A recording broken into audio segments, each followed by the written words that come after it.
Bonjour à tous et bienvenue sur la chaîne Apicole.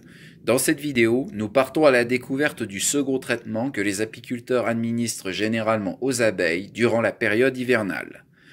Avant de vous le présenter, je tiens à préciser que l'utilisation de ce produit peut être nocif pour les êtres humains. Par conséquent, il convient de s'en protéger avec des lunettes spécialisées, pour éviter les éventuelles blessures et brûlures que cela pourrait occasionner à vos yeux, d'un masque de protection afin d'éviter d'inhaler le produit, ainsi qu'éventuellement des gants pour éviter d'en avoir sur vos mains.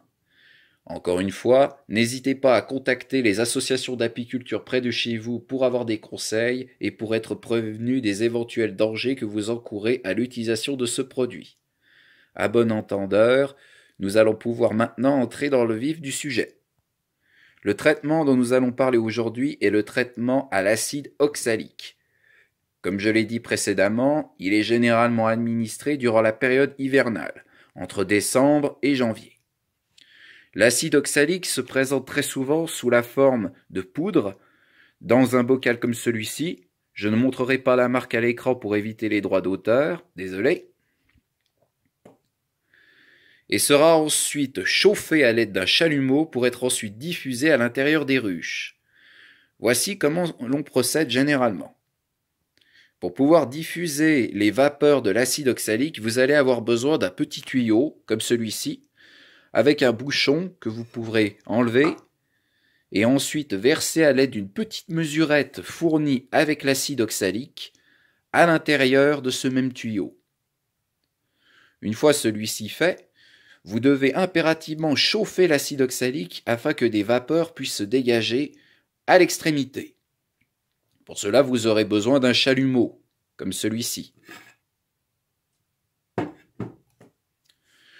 Une fois le compartiment où se trouve l'acide chauffé, vous aurez besoin d'un ventilateur, comme celui-ci.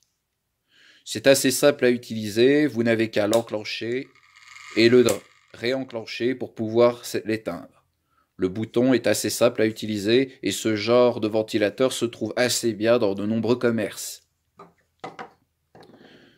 Vous placez ensuite le ventilateur juste à l'entrée du tuyau,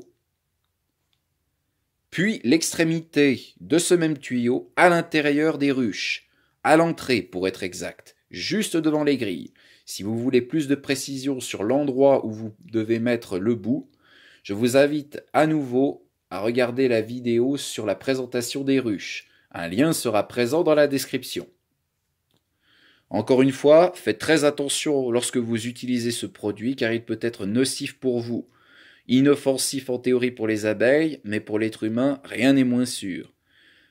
N'hésitez donc pas à contacter des apiculteurs ou des associations d'apiculture afin qu'ils vous mettent au courant de tout ce que vous devrez faire attention au moment de l'utilisation du produit.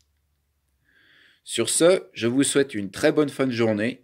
N'hésitez pas à vous abonner, à liker, à partager cette vidéo sur les réseaux sociaux.